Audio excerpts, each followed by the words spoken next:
All right, welcome back. And football is where we head now on the SportsMax Zone. Only 4 teams are left standing in the Copa America after an enthralling quarterfinal round was completed on Saturday. Let's have a look at the updated bracket.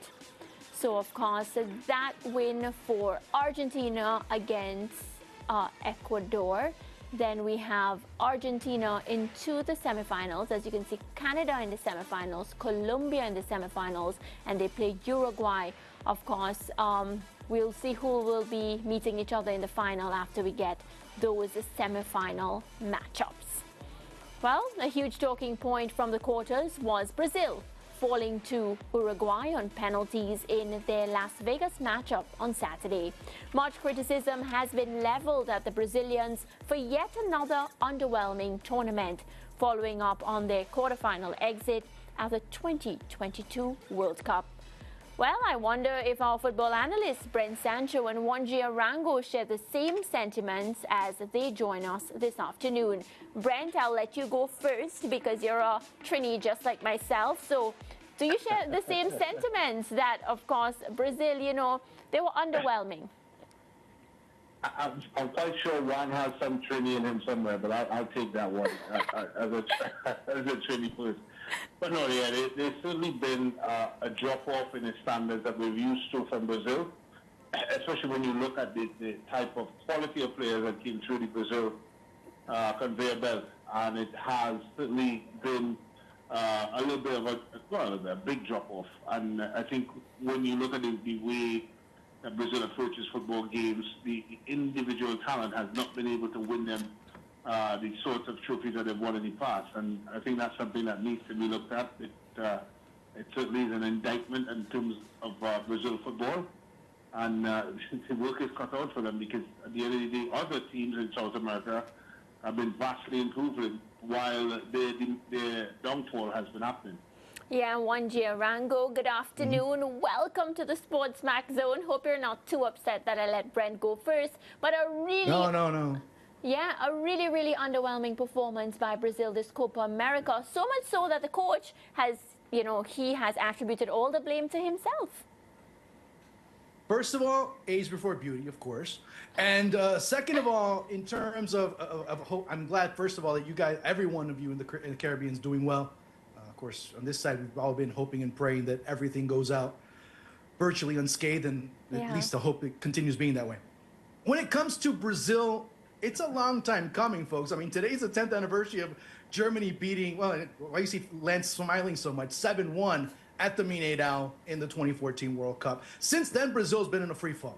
Since then, Brazil have not found ways to do things. And to answer this question, I have to also address with a question. When was the last time Jamaica played well? When was the last time Trinidad played well? When was the last time Jamaica and Trinidad identified from a football standpoint with their idiosyncrasy? And that has a lot to do with Brazil as well. Because for a long time, Brazil haven't felt their idiosyncrasy from a football standpoint. You've seen Brazil kind of tone down in terms of the music, kind of tone down in terms of the flair, kind of tone down in terms of what they are from an identity standpoint in terms of their football. And that's also been seen because the coaches have been a lot more conservative. The coaches haven't identified with the footballers. The coaches haven't been as well aware of what the players bring in terms of flair and creativity, and all for the sake of the win, all for the sake of selling players at 16, 17 years of age. All of these things have really combined into one Molotov cocktail of really bad football. And again, when you start thinking about what I said about Jamaica and in Brent's case, Trinidad as well, it does have some sense of identity, because football identity in Brazil has been lost, just like it's lost with European coaches in Jamaica and in the Caribbean, thinking in the Caribbean in particular that European coaches are better, when in reality, you need to find a coach that identifies well and is able to adapt to a system that's adequate to you. Yeah, I'd love to hear Brent's response to that football identity point. Brent, is one onto something? Yeah, he is. And look, at the end of the day, I think you have to be respectful of the fact that football has evolved. And I just don't think Brazil has kept up with the evolution of football. For a very long time, they've relied heavily on their, individual talents that they have. But they were able to somehow, within tournament football, find the spark that the individual talent could become something cohesive. But now, in modern day football, you can't just rely on passing the ball to Rodrigo or Vinicius Jr. and expect to score goals. You have to have a plan. You have to be able to understand how you want to play to break down some of the South American defensive and defenses across world football. And I think that's the challenge they have. They're not sure as to how they want to play, how they want to approach football games. Yes, I can go into the challenges that they have at the domestic league level. I can go into the fact that the coaches that they hire, they refuse to hire outside of Brazil, which keeps it limited as it relates to the type of coaching personnel they can bring in. But at the end of the day, I think Brazil needs to have a long, hard look at the way they do things moving forward. Yeah. Because there is a problem, there is a challenge, and they need to fix it. And you can't keep hiding and cowering from it because it's there facing you. Yeah, Juan, do you agree with that? Because I also noticed that for quite some time, Brazil has become so dependent on individual players taking them across the finish line and forgetting about the entire collective. And in this case, that man was supposed to be Vinny Jr., in my estimation. Of course, he could not play because of his suspension issues. Little Hendrick comes into the setup. We can't expect the same thing from him.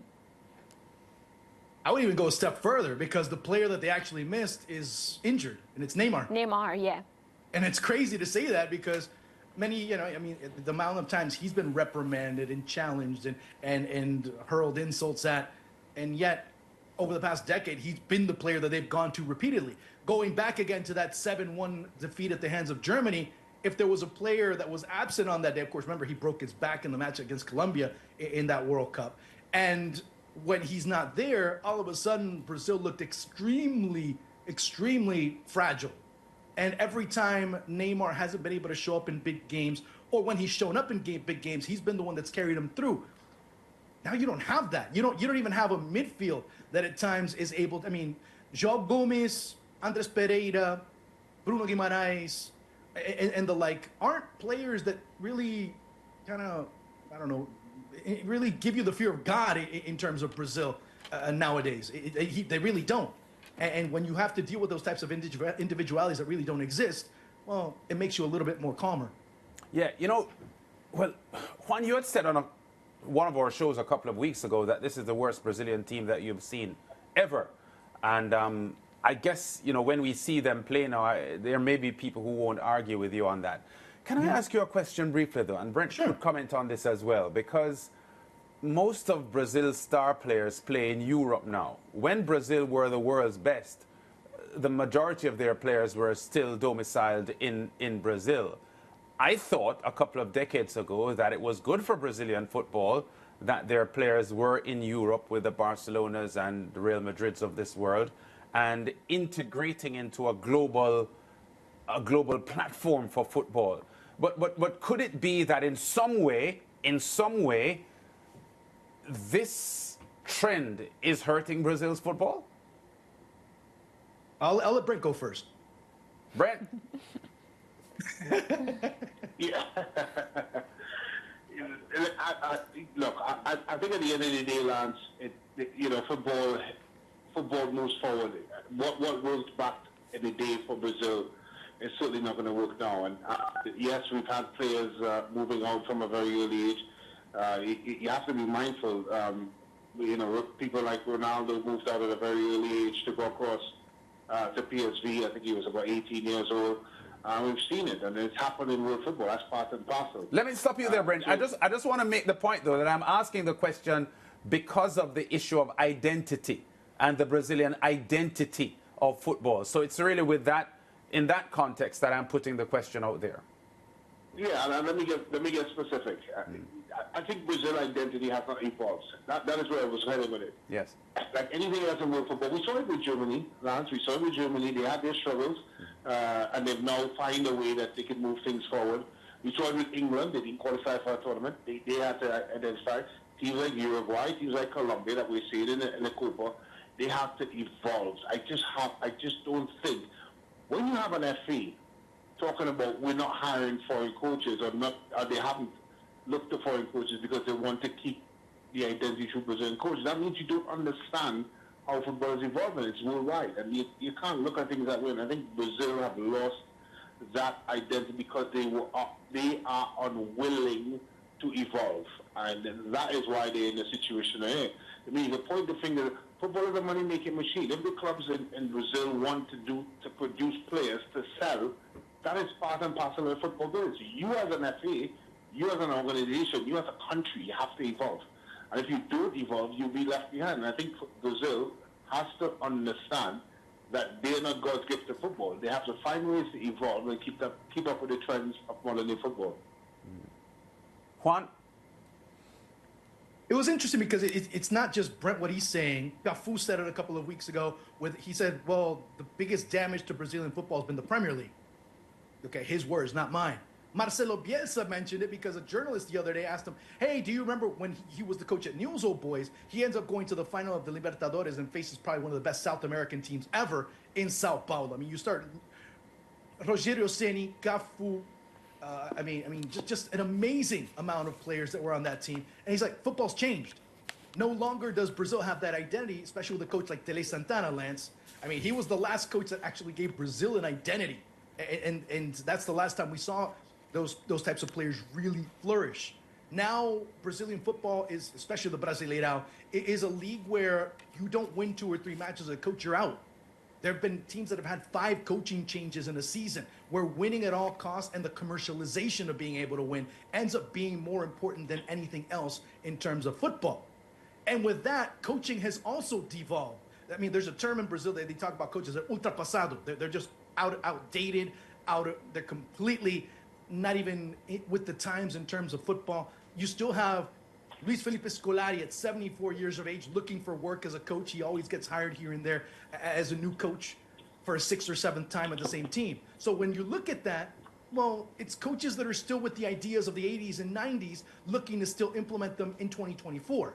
So, I mean, that's also something that has to be put in terms of an identity that doesn't exist, but also whatever remnants of an identity there were, they're still trying to be played with players that really don't identify what was with the past. Yeah, I want to speak quickly before we move on to just the Copa and where it is at the moment, to the fact that, or the point that Brent had made earlier on about having a foreign coach, because it's a non-issue for the Brazilians. I guess there was a time when England couldn't bear the thought of a non-Englishman coaching their team as well, but we saw Sven-Goran Eriksson coach them as well. So there comes a point, Brent, that you've got to wake up and smell the coffee and see what's happening globally. And if what you're doing isn't working, then you've got to go to a plan B, Brent.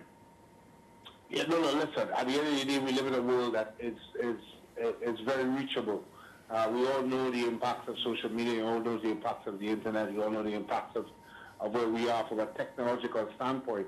So if you close the door and suggest that you are not hiring and you're leaving out a massive segment that is football, and you're shooting yourself in the leg. And I think that's what Brazil is doing. They have to open it up and have to understand that the world football is global. And you have to approach things that way to get the best individual. At the end of the day, Lance, Brazil arguably is the elite coaching job for any coach in world football.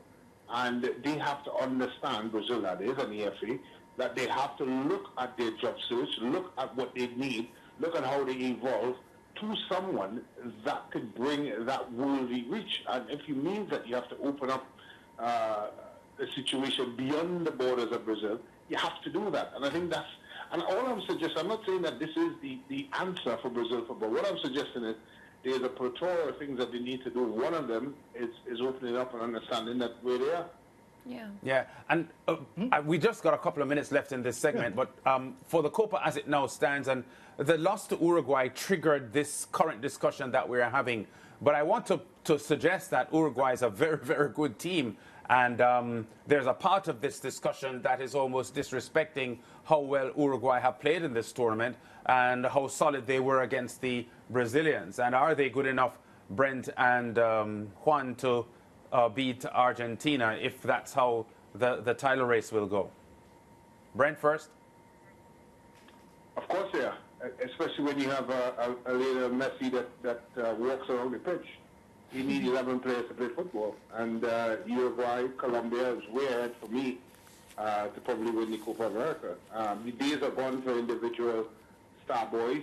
We saw that in the European football with Cristiano Ronaldo, and we're seeing that with Messi. And at the end of the day, these teams, as you rightfully have said, have come on leaps and bounds, and I expect them to do well. And if Messi and Argentina can't fix that problem, they will lose. And that is exactly how football is headed. You're not going to see those individual spotlights who stand around the pitch and wait till they get the ball at their feet to do things. Football has evolved from that, and football is truly a team sport now. Yeah, and Juan, how good are Uruguay, and can Colombia be the team that topples everyone and goes all the way? Well, let's start in reverse. Colombia could be that team, but this is the time where they're more about exercising demons of the past than they are about winning. And of course, they go hand in hand if they're able to do that. Uruguay, that's an easy answer. They already beat Argentina in the last World Cup qualifiers back in the month of October. So that really ends up answering your question quite easily. And if there is a team that could beat them, I mean, off the top of your head, the first one has been said since day one is Uruguay, especially with Marcelo Bielsa and what he's been able to do. But yeah, I mean, this could be a situation where if Argentina, and again, like I said at the beginning of this tournament, the only team that could beat Argentina legitimately is Argentina themselves, because if they don't play well, then someone else that executes much better will beat them. And Colombia and Uruguay are really up for that challenge. Yeah, Argentina will play Canada in the next semifinal. How do we see that one going? Right now, it's interesting because you hear a lot of the Canadian players talk about, hey, we learned a lot of lessons from that first match in the opener. They lost 2-0, but they were very competitive. Now they're very confident. Jesse Marsch most likely will not be, from my seeing in terms of reports, will not be on the bench. He's getting suspended for bringing his team out late the other day. So that'll be kind of an interesting dynamic how that's going to work out. The question is Leo Messi. How healthy is he? Is he going to be like he was against Ecuador? Is he going to be as limited in terms of his play as he was against Ecuador? Because that's like playing with 10 men, essentially. So that ends up being the big question. Of course, who's going to be playing in the midfield? Right now, they're saying Lo Celso, Enzo Fernandez, or Ezequiel Palacio. I'm sorry. Those are the three players. That's the only doubt that Argentina has up to now in terms of their starting 11 for tomorrow. Brent, who are you taking, Argentina, or will it be Canada? I think it is much more. If Argentina plays anyway like they played against Ecuador, I'd be wearing a Canucks jersey in the finals. But I am not sure if they will show up that way, and I'm quite sure they'll try to tidy things up, and I think they will get past the Canadians in the semifinals. But if they do enter the way that they did against Ecuador, it'll be lights out for Argentina. All right, gentlemen. As usual, it's always a pleasure when we chat with you. Looking forward to see how these results unfold, and we'll chat again really soon. Thank you. Take care. All right, take care, guys. All right, Brent Sancho there, and of course, Juan Rango. We're going to take a quick commercial break, and when we come back, we have a lot more to discuss here in the world of sport. We'll be back.